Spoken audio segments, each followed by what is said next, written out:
Masa sudah padam dari kita, selagi tidak disampaikan, ia akan padam bersama masa. Ayo kita bersama-sama, kita sampaikan kisah sejarah agar tetap diingat oleh penerus kita. Membongkar kisah sejarah, satu amanah, satu semangat. Ia bukan setakat membongkar kisah, ia juga penuh makna dan rahsia. Perjalanan kita masih... Bismillahirrahmanirrahim. Salam sejahtera, bersua lagi dalam membongkar kisah sejarah. Kali ini kami membawakan satu lagi topik menarik, iaitu Undang-Undang Pemerintahan James Brooke. Seperti apakah kisah ini? Mari sama-sama kita saksikan. Apabila James Brooke jadi Raja Sarawak, dia pun memecat orang besar-besar Brunei yang memegang jawatan kerajaan di Sarawak, lalu mengangkat ketua-ketua orang Melayu Sarawak memegang jawatan kerajaan. Dan ramai perempuan Sarawak yang dikurung oleh Pangeran Muda Hashim dahulu dilepaskan oleh James Brooke dan disuruh kembali kepada suami dan keluarga mereka masing-masing. Ketua-ketua orang Melayu Sarawak pada masa itu ialah Datu Petinggi Ali, Datu Temenggung Marsal, Datu Bandar Kanca, Muhammad Lana anak Datu Petinggi Ali, Abdul Ghafur menantu Datu Petinggi Ali dan Pangeran Matusin. Semuanya diberi memegang jawatan kerajaan Sarawak. Dan James Brooke sendiri pun berbaik-baik serta meminta nasihat mereka mengenai pemerintahan Sarawak. Dan mereka pun suka menyebelahi James Brooke. Dalam pada itu, Pangeran Muda Hashim dan adiknya Pangeran Badaruddin masih lagi diam di Sarawak, Kuching, kerana Pangeran Muda Hashim menanti ketika sehingga ia dapat tahu ia akan diterima dengan baik oleh Sultan Brunei apabila ia balik ke Brunei.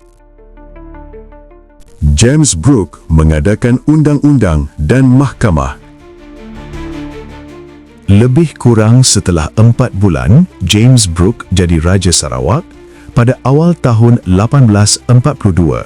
Bagi menjalankan pemerintahan di Sarawak, ia pun mengadakan sebuah undang-undang yang mudah dalam bahasa Melayu mengandungi 8 fasal yang pada pendapat Brooke dapat diikuti oleh penduduk Sarawak.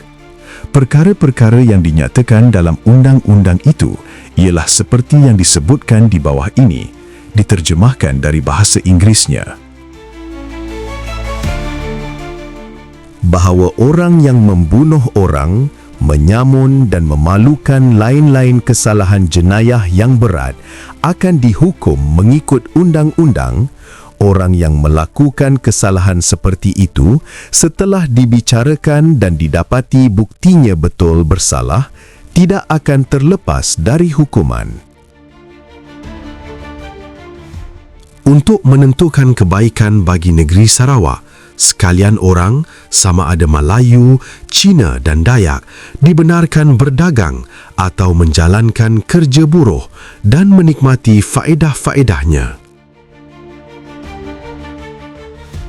Semua jalan raya akan dibuka supaya orang ramai boleh mencari keuntungan, sama ada ikut laut dan darat, dan segala kapal atau perahu yang datang dari negeri-negeri asing dibebaskan memasuki sungai-sungai di Sarawak dan bertolak balik ke negerinya.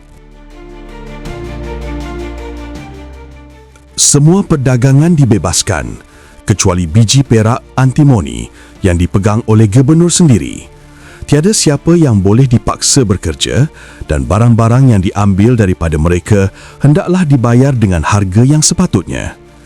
Orang ramai digalakkan berniaga dan bekerja buruh dan menikmati faedah-faedah yang didapati dengan cara yang baik dan jujur. Adalah diperintahkan, iaitu siapa-siapa yang pergi mencampuri orang Dayak tidaklah boleh menggangui mereka atau mengambil barang-barang mereka dengan cara yang tidak betul.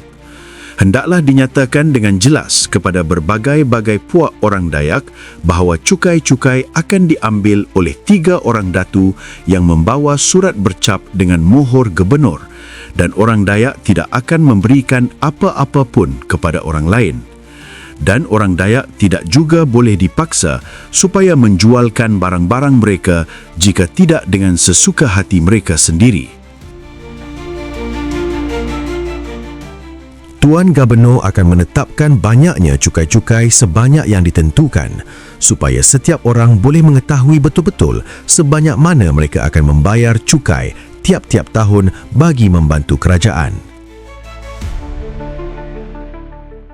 Adalah didapati wajib menyelesaikan hal pertimbangan, sukatan dan mata wang duit supaya orang yang miskin dapat membeli barang-barang makanan dengan harga murah. Tuan Gubernur mengeluarkan perintah-perintah ini dan mendesak mereka, orang ramai, mentaatinya. Sementara itu beliau memberi perlindungan dan pertolongan kepada orang yang berkelakuan betul, baik, dan beliau tidak akan gagal menghukum siapa-siapa yang menggangui keamanan atau melakukan kesalahan jenayah.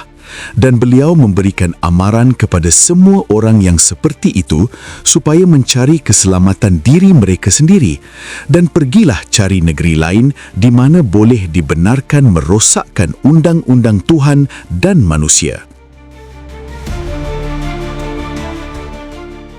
Begitulah bunyinya syarat-syarat dalam undang-undang yang mula-mula diadakan oleh James Brooke di Sarawak setelah ia jadi Raja Sarawak.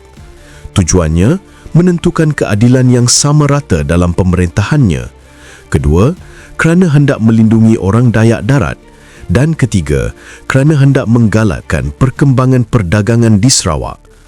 Pada masa itu jugalah, James Brooke telah mengadakan sebuah mahkamah keadilan dan dia sendiri jadi hakimnya.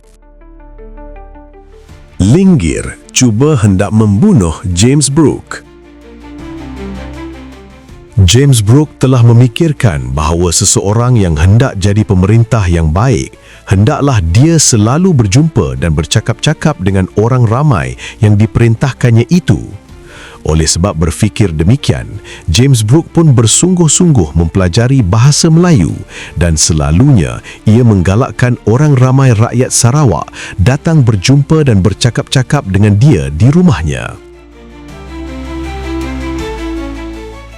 Oleh sebab adanya peluang yang dibukakan oleh James Brooke itu, tiap-tiap hari pada sebelah petang, selalunya beberapa orang rakyat Sarawak datang berjumpa James Brooke di rumahnya. Tetapi selalunya adalah pada masa lepas James Brooke makan malam. Pendeknya, ramailah rakyat Sarawak baik kaya atau miskin, Melayu, Dayak, Iban dan Cina datang berjumpa Raja Sarawak, gubernur mereka, di rumahnya yang disebut istana dan kedatangan mereka itu diterima dengan baik oleh James Brooke. Bahkan ada pula antara rakyatnya orang Sarawak itu yang miskin papa datang juga mengadukan kesusahan mereka kepada Raja Sarawak itu dan telah ditolongnya juga. Dalam pada itu, kebiasaan mengadakan rumah terbuka yang dibuat oleh James Brooke itu rupanya telah membahayakan dirinya pula. Pada suatu hari, sedang James Brooke duduk makan malam di rumahnya, tiba-tiba sekumpulan orang Iban Saribas seramai 80 orang, masing-masing bersenjata, diketuai oleh ketua mereka bernama Linggir, telah datang lalu masuk ke rumah James Brooke. Ketua mereka itu telah berpura-pura mengatakan bahawa kedatangan mereka itu ialah kerana hendak melawat dan berjumpa James Brooke, Raja Sarawak itu, secara persahabatan. Tetapi sebenarnya, Linggir telah membawa sebuah bakul kosong dan sebelum datang ke rumah James Brooke itu, dia telah bercakap dengan sombong kepada orang ramai, mengatakan dia akan membunuh James Brooke dan membawa kepala James Brooke dalam bakul itu balik ke Saribas. Sebagai biasa, kedatangan orang Iban Saribas yang diketuai oleh Linggir itu telah diterima oleh James Brooke dengan baik dan mempersilakan mereka duduk di lantai rumahnya, lalu menjamu mereka minuman arak dan menghisap cerut, dan James Brooke terus makan juga sambil diperhatikan oleh orang Iban yang sedang menanti peluang dan isyarat daripada ketua mereka. Dalam pada itu, terasa juga geraknya kepada James Brooke bahawa kedatangan Linggir dengan orangnya itu bukanlah berniat baik. Oleh sebab itu, dengan tidak sedikit pun diketahui oleh orang Iban itu, James Brooke telah menghantar pesuruhnya pergi memberitahu sahabatnya orang Melayu apa yang sedang berlaku di rumahnya. Pendeknya, belum pun James Brooke selesai makan, tiba-tiba Datu Temenggung dengan orangnya seramai 30 orang lengkap bersenjata telah datang lalu masuk ke rumah James Brooke. Dan sejurus tidak lama lepas itu, datang pula Datu Shah Bandar dan orangnya seramai 50 orang dengan bersenjata pula. Melihat kedatangan Datu Temenggung dan Datu Shah Bandar serta orang mereka lengkap bersenjata itu, maka dengan tersipu-sipu dan tidak berlengah-lengah lagi, Linggir pun membawa semua orangnya itu keluar meninggalkan rumah James Brooke dan membawa balik bakulnya itu dengan kosong, tiada berisi apa-apa. Maksud Linggir hendak membunuh James Brooke itu tidak berhasil.